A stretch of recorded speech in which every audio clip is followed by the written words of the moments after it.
Kaepernick, better listen.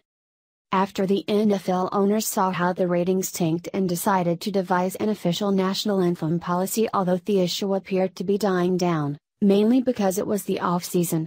So in order to head off any more controversy before the 2018 season starts, NFL owners approved a policy that requires players and staff members to either stand on the sideline or remain in the locker room for the Star-Spangled Banner, and made it clear the league will find any organization who has a player who takes a knee on the field. Plus, the player could also face team discipline under the collective bargaining agreement. It's now easy to see how much President Trump and his supporters boycotting the league have influenced their thinking. Several owners and executives even alluded to this after the policy was approved. But now there's sworn testimony to suggest Trump told at least one owner, Jerry Jones, that he was going to keep humping the issue because it benefits him.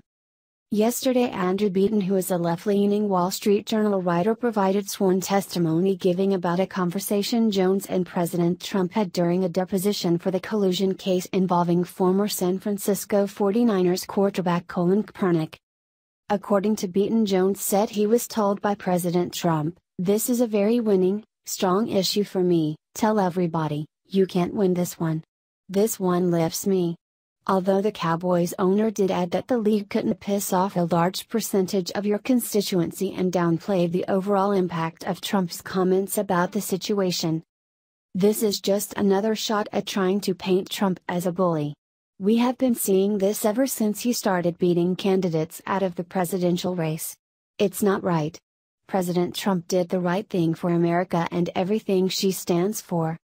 Here is more on the new policy by the NFL.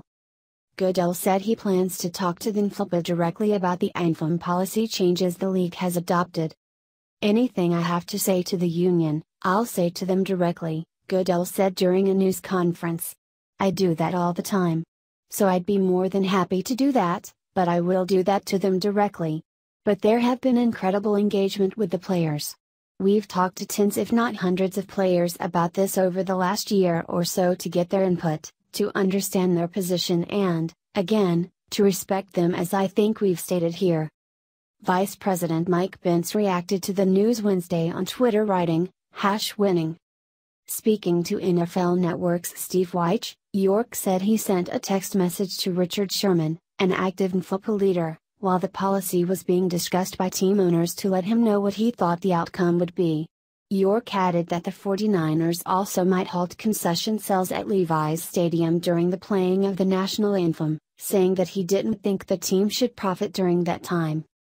The change comes after players throughout the league chose not to stand during the anthem prior to the start of games during the 2017 season. The protests, which started in 2016 when Colin Kaepernick took a knee during the anthem to draw awareness to issues of social inequality against minorities, became a central issue for the NFL after President Trump criticized the movement during a speech last September, stating players should be fired for not standing. After discussing the topic at length with team owners at the fall league meeting last year, Goodell said the NFL wouldn't force players to stand for the national anthem even though the league believed they should stand. That stance was modified Wednesday. "To make a decision that strong, you would hope the players would have input on it, but obviously not, so we have to deal with it as players," Browns quarterback Tyrod Taylor said about the policy. "Not a good or bad thing, but at the end of the day they call the shots and make the rules. So that's something we have to abide by. I think the main thing out of all of it is that each ball club has an open communication between the players and the ownership on the issues that are going on in the community and trying to change it." Off the field, the league has made a push to address social issues important to players. Working in conjunction with the Players Coalition, the league stepped up its efforts to support players on social issues important to them, dedicating $89 million to efforts combating social inequality. "We think that we've come up with a balanced process here in the procedure and policy that will allow those players who feel that they can't stand for the anthem to stay in the locker room, and there's no penalty for that," Goodell said. "But we are going to encourage all of them to be on the field. We'd like all of them to be on the field and stand at attention."